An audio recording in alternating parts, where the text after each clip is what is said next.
पिशावर में आटे की कीमतों को फिर पर लग गए। फी किलो आटे की कीमत 25 रुपये बढ़ गए। फाइन आटे का 20 किलो का थैला 1400-1900, मिक्स आटा 1500 से 1800 रुपये फी थैला फरोख्त होने लगा। पिशावर से रिपोर्ट कर रहे हैं आरिफ हयात। पेशावर में आटे की कीमतें बेलगाम हो गईं। कीमतों में रातों रात 500 रुपए इजाफा हुआ। फाइन आटे का 20 किलो थैला 1900 रुपए, जबकि मिक्स आटा 1800 रुपए फी थैला हो गया।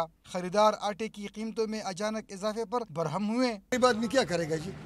फिर 1100, 1200, 1300 पर मिलता था। अभी जब सैलाब आए, कुदरती आफत भी आ गया और इधर पंजाब वालों ने हमारे ऊपर 500 रुपये तेला और भी महंगा कर दिया, तो गरीब आदमी क्या करेगा जी? गरीब आदमी के लिए आटा क्या कि टमाटर और सब्ज़ी लेना भी बड़ा मुश्किल है, क्योंकि इस दौर में बेरोज़गारी बहुत ज़्यादा है और मजदूरी है नहीं। पेशावर के आटा फरोशों ने पंजाब में गंदम के बड़े व्यापारियों पर इल्ज़ाम लगाया। कहते हैं ज़ख़ीर अंदोज़ी कीमतों में इजाफे का बाइस बन रही है।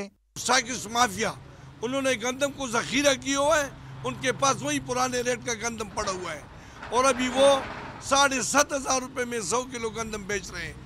उसी वजह से फी तेले 20 किलो आटे में तकरीबन 500 रुपये ज़्यादा हुआ है। मार्केट में 100 किलो गंदम का रेट 6,000 रुपए से बढ़कर 7,500 रुपए हो गया। कीमतों में एकदम इजाफे से कारोबार को ब्रेक लगा है। कैमरामैन असफंदर अंजुम के साथ आरिफ हयात, डॉन न्यूज़, पेशावर।